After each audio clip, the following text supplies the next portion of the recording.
한자 이야기, 낱말 이야기 1198번째 시간입니다. 이번 시간은 방자육이라는 낱말 한번 살펴보겠습니다.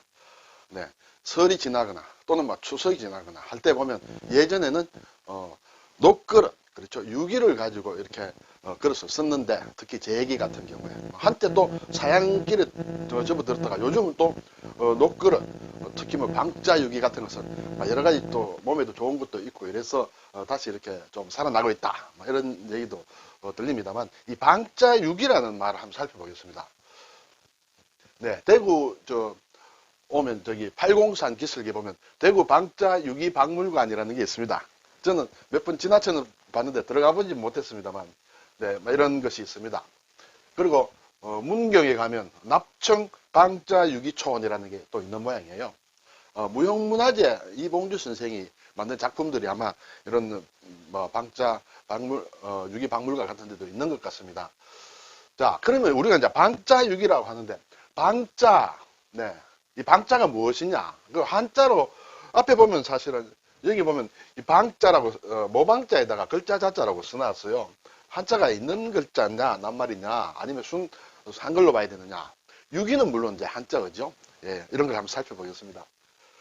네, 유기를 보면 노쇠다, 노쇠유다, 그렇죠? 그리고 그릇기다, 노쇠로 만든 녹그릇이다 이렇게 되겠죠. 노쇠는 쇠의 일종이므로 쇠금이 들어갔다. 오른쪽에는 발음이다, 대답할 유다. 네, 이 글자가 들어가는 또 글자가 많이 있습니다. 이런 대답할 유다 해서 노쇠다. 근데 이 글자는 또 무슨 뜻이냐라는 그런 것을 볼 때 사람들마다 의견이 달라지겠습니다만은 배주자다. 여기 다룰자가 있는데 이 다룰이 아니라 원래 배주다. 배주자가 다룰자 모양으로 들어가 있는 글자들이 있습니다. 그리고 윗부분 이렇게 합쳐서 나역자다. 예. 이렇게 해서 발음이 여기서도 왔을 수 있겠죠. 이것은 침의 모양이다. 어떤 침 같은 것이다. 침 같은 것을 사람의 고름 같은 것을 이렇게 짜내서 그릇이다. 배주자는 어떤 그릇 같은 걸 얘기한다. 여기다 옮긴다. 라는 그런 뜻이 있다. 이렇게 얘기하는 사람도 있습니다. 참고로 들어주시면 되겠고요. 이 그릇기는 이제 이렇게 입부자가 4개다. 그리고 개견이다. 예. 이렇게 만든 글자 사람마다 좀 해석이 다르겠죠. 이것이 일단 오늘은 그릇이다 라는 그런 의미로 넘어가겠습니다.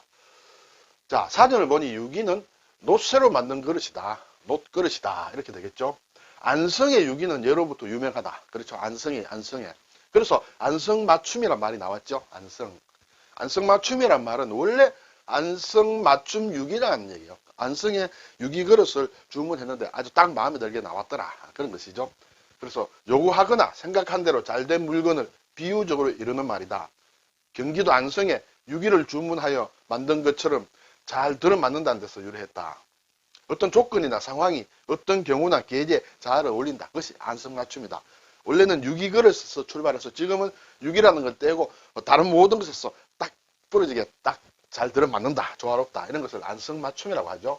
유기에서 나온 그런 말이다. 그리고 이게 버들유자를 쓴 유기도 있습니다. 버들, 키버들, 이렇게 곡식을 까부는 키 있지 않습니까? 그런 것을 만드는 버들 또는 고리버들이라고 하는데 키버들의 가지나 대오리 따위로 엮어서 상자같이 만든 물건 그것을 유기라고 한다. 네. 주로 옷을 넣어둔다. 고리자 이런 얘기할 때 유기다. 그러면 이 녹그릇을 만드는 유기는 이 유기장이라고 쓰고 또는 이렇게 고리짝을 만드는 그런 유기장은 버들유자를 쓴다. 이렇게 되겠죠. 아마 녹그릇을 만드는 유기장은 무형문화재의 대상이 되는 것입니다만 이렇게 버들고지를 만드는 것은 무형문화재 대상은 아닌 것 같아요. 제가 확인을 좀 해봤는데 찾지 못했습니다. 자, 이제 그리고 방자다. 방자 또는 방자유기다. 방자를 보면 사진을 보니 품질이 좋은 노쇠를 녹여서 부은 다음에 불에 달구고 두드려서 만든 그릇이다. 두드린다는 게 이제 방자다. 두드려서 만든 것이 방자다. 주물식으로 하는 것이 아니다라는 게 기본적으로 사진에 나와 있습니다. 그래서 이것을 방자라고도 하고 그 그릇을 또는 방자유기라고도 한다. 그런데 또 어떤 자료를 보니 방자라는 것은 일정량의 구리와 주석이 합금된 물질 상태의 이름이다. 어떤 정확하게 합금이 된 정확한 비율로 합금된 아주 좋은 어떤 녹그릇의 재료 그것을 방자라고 한다. 78% 순수 구리와 22% 순수 주석을 합금하여 용해한 후 만드는 기법이다. 그래서 이 방자라는 것은 지금 보니까 두 가지로 얘기가 되는 것 같아요. 두드려서 만드는 것이 방자다. 또는 78대 22로 만들어 놓은 좋은 재질, 예, 그렇죠. 노쇠의 그 청동인데 그 재질을 방자라고도 한다. 뭐 이렇게 이제 얘기가 조금 갈리고 있는 것 같아요. 제가 이 자료를 여러 개를 읽어봤는데, 그러면 이 방자라는 말은 만드는 방법, 그러니까 매질한다, 두드리는 것, 이렇게 만든 것이 방자냐, 아니면 재료냐, 구리와 주석이 정확한 비율로 합금된 이것이 방자 유기를 만드는 데는 이 비율이 반드시 지켜져야 한다고 합니다. 이 비율을 반드시 지켜야 되는데, 이것을 이 비율의 재료를 가지고 반드시 두드려서 만들지 않아도 주물로 만들어도 물론 만들 수 있겠죠. 그래서 방자라는 말이 만드는 방법, 매질을 하느냐 하지 않느냐, 또는 이 재료를 가리킨다고도 하는데, 일반적으로는 매질해서 만드는 것이 방자다. 그리고 방자 매질을 하기 위해서는 이 비율이 반드시 지켜져야 된다. 그러니까 어떤 재료도 일종의 방자라고도 할 수 있다. 좀 이렇게 되겠습니다. 그래서 이 이제 방자라는 것에 대해서 설명해 놓은 거 보면, 이 국어 사전에 보면 아주 좋은 사람이나 물건 따위를 속되게 이르는 말이다. 아주 괜찮은 것, 아주 방자야. 충청도 지방의 방언이라고 합니다. 그래서 방자육이라는 것은 아주 좋은 재료, 그렇죠. 아주 좋은 재료로 만든 육이다. 그렇게도 되고, 또 매질을 해서 아주 좋게 만든 것이다. 이렇게 볼 수도 있겠죠. 방자에 좀 상대되는 것은 퉁자다. 퉁자. 잡동이다. 그러니까 앞에서 얘기한 대로 구리와 주석의 비율이 78대 20이 정확하지 않고 비율이 좀 왔다 갔다 하는 것. 그런 것은 재료는 이제 퉁자라고 한다. 네, 그런데 매질을 해서 만들기 위해서는 이 비율이 정확해야 되지만 주물식으로 만드는 데는 이 비율이 좀 틀려도 상관이 없다. 그렇다 보니까 그것은 퉁자다. 이렇게 얘기를 하는 모양이에요. 그래서 어떤 사람은 이 짝퉁이라는 게 여기서 온 말이 아닌가, 그런 글도 읽었습니다만은 그건 정확할 수는 없다. 이렇게 되겠습니다. 자, 유기를 이제 보니까 세 개로 나눌 수 있다. 첫째, 주물로 만든 유기다. 이것은 일종의 퉁자라고 할 수 있다. 왜냐하면 78대 22 비율을 정확히 지키지 않아도 이렇게 주물로는 얼마든지 만들 수 있다. 그렇지만은 방자 유기는 이것이 정확히 지켜지지 않으면 만드는 과정에서 깨어진다거나 이렇게 제대로 못 만든다. 매질이 꼭 필요하고 비율이 정확해야 되는 이것이 이제 방자다. 그리고 반방자도 있는 모양이에요. 주물식과 방자식이 적당하게 결합된 그렇게 얘기가 되리라 생각이 됩니다. 그래서 유기를 나누면 이렇게 세 개로 나눌 수 있다. 자, 그런데 이제 방자라는 게 순 우리말이다. 앞에서도 그런 충청도 사투리다 이런 정도 나왔습니다만, 이 한자로 쓸 때 모방자에 글자 자자를 쓰는 것도 있다. 문경에 방자 유기촌에 보면 이렇게 모방자에 글자 자가 되어 있습니다.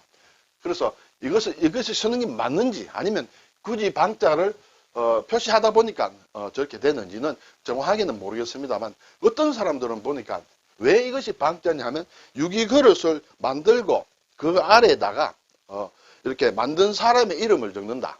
그렇죠. 방자로 방씨가 만들었다 해서 방자육이다. 이렇게 얘기하는 자료도 있습니다만, 저는 그것은 좀 신빙성이 좀 약하지 않느냐 그런 생각이 듭니다. 그래서 기본적으로는 우리 국어 사전에 보면 방자는 한글로 되어 있고 유기는 한자로 나온다. 굳이 한자로 적기 위해서는 방자다 이렇게 모방과 글자자를 쓸 수도 있다. 이렇게 되겠습니다. 자, 이 유자와 관련해서 이제 글자를 좀 살펴보겠습니다. 이 대답할 유다. 병이 낫는다는 뜻이 있습니다. 고름을 이렇게 짜서 옮긴다. 그러면 병이 낫겠죠. 그런 의미가 기본적으로 있다는 것이에요. 그리고 이것이 속자로 모양이 조금 다릅니다만은 이쪽을 보게 되면 덜입자예요. 그렇죠. 덜입자에다가 한일자가 있고 이 배를 뜻하는 주자, 배주자가 병한 다르거리다. 그리고 오른쪽에는 이렇게 꼬부라졌다. 이렇게 되어 있는데 속자로는 이렇게 쓴다. 예. 이렇게 써서 또 한다. 그래서 이것이 이제 성시인 경우가 있습니다. 그렇죠? 성시 유시가 있습니다. 네, 유시. 이때 유시는 우리나라 버들유라든지 이런 유라든지 유시가 몇 가지 있습니다. 그래서 구분하기 위해서 이분들은 인월도유다. 이 유자를 파자를 하면 인월도다. 그렇죠? 이것은 이제 칼도로 본다. 이렇게 되겠죠. 물론 한일자는 빠졌습니다만은 인월도유로 해서 성시를 얘기할 때도 쓴다. 그래서 이러한 성씨는 보니 유응부, 예, 조선시대 사육신 중에 한 분, 유응부, 유길준, 근대 있죠, 조선 근대, 유진호 박사, 아마 다 이런 인월도 유자를 쓰는 분이다. 그리고 유자 중에 또 묘금도 유도 있다. 류지만은 우리가 동법칙 때문에 유씨로 읽죠. 예, 그때는 이거 또 글자를 파자하면 묘금도다, 묘금도 유다, 막 이렇게 얘기한다는 거 참고로 제가 말씀을 드리고요. 자, 이 유자가 들어가는 글자를 보면 꽤 상당히 있죠. 입구자가 들어가면 깨우친다. 말소문이 들어가도 깨우친다. 어떤 비유한다. 그렇죠? 비유법이다 할 때 이렇게 한다. 그리고 유시, 뭐 백성들에게 이렇게 알리는 공고하는 글 같은 걸 유시를, 국가에서 유시를 낸다. 마음심자가 있으면 즐거울 유예요. 그렇죠? 고놈이 이렇게 다 없어지고 이제 그러면 마음이 좋겠죠. 병이 나오면 유쾌하다. 마음심을 또 넣으면 나을 유다, 낫는다. 일반 낱말에는 별로 쓰지 않습니다. 당송팔대가의 한 사람인 한유할 때 쓴다. 그리고 병들을 기들 역을 넣으면 병나을 유다, 치유한다. 그렇죠? 그리고 발족자나 또는 작받침을 넣으면 넘는다는 뜻이에요. 넘을 유. 네. 유월절이라는 게 성경에 보면 유월절이라는 게 나옵니다. 이 유자를 써도 되고 이 유자를 써도 된다. 그렇죠? 넘는다. 그리고 이제 수출입할 때 나를 숫자. 그렇죠? 이때는 발음이 수로 된다. 상당히 많은 글자를 만드는 막 그런 글자다. 유자가. 자, 그리고 이제 이 노쇠유와 관련된 낱말 중에 유척이라는 게 있습니다. 유척. 여기도 물론 여러 가지 낱말이 있습니다만 우리가 아마 글쎄요, 꼭 알아야 될지는 모르겠습니다만 이 정도는 책 읽기 위해서 알아둘 필요도 있다. 역사용어다. 노쇠로 만든 표준자를 얘기한다. 이 척자죠. 보통 한자보다 한치 더 긴 것을 단위로 하는데 지방 수령이나 암행의사 등이 금시를 할 때 사용한다. 금시. 그렇죠? 사체를 이렇게 측정할 때 쓴다. 예전에 암행의사 등에게 하사하던 노쇠로 만든 자다. 자막대처럼 곧고 바르게 일을 체결하라는 상징물이다. 이렇게 사전에 나와 있기도 합니다. 유척이다. 예, 노쇠로 만든 자다. 이거 보니까 좀 재밌는 것이 나왔어요. 유달산. 목포에 가면 유달산이다. 목포 유달산. 그렇죠? 한자를 어떻게 썼냐. 예전에 이렇게 썼다는 것이요. 노쇠유. 해가 이렇게 뜨면 유달산이 아주 눈부시게 아주 노쇠처럼 이렇게 색깔이 좋은 색깔이 났다. 그래서 유달산이다. 이렇게 불렀는데 어느 날부터 이렇게 선비 유자를 쓴 유달산으로 지금은 일반적으로 이 유달산을 쓰는 모양이에요. 1858년에 태어나서 1936년에 작고한 무정 정만주란 분이 계시는 모양인데 이분이 어디 귀향을 갔다가 목표 유달산에서 시회를 열었다. 시를 이렇게 시 짓는 모임을 하고 그래서 갔는데 그때 어떤 그 목포 사람들이 이 기념하기 위해서 어떤 정자를 만들었다. 그래서 유선각인가 해서 이 유학자 정만조는 유학자로 좀 유명했는 모양입니다. 그래서 이 유학자의 선비 유자를 써서 지금은 유달산이라고 한다. 유달산 이제 노적봉이라고도 하죠. 노적 이수신 장군이 왜군들하고 싸울 때 우리가 군량미가 많아 이렇게 보여주기 위해서 노적했다. 자, 이렇게 외부에다가 그렇죠. 외부에다 쌓아놓은 것이에요. 창고에 들여놓지 않고 논이나 이런 데다가 이렇게 벼낙가리 이런 걸 쌓아놓은 것이 노적이다. 그렇죠. 그래서 그렇게 보이게 했죠. 그래서 노적봉이다 할 때는 드러날 이것을 쓴다. 오늘 방자유기, 네, 한자로 모방자 글자자를 쓰는 경우도 있다. 그렇지만 한글이 맞지 않겠느냐는 게 저의 생각이고요. 그리고 방자는 매질을 해서 두드려서 이렇게 만드는데 거기에 주안점이 있는 낱말이다. 그런 생각이 들었습니다. 감사합니다.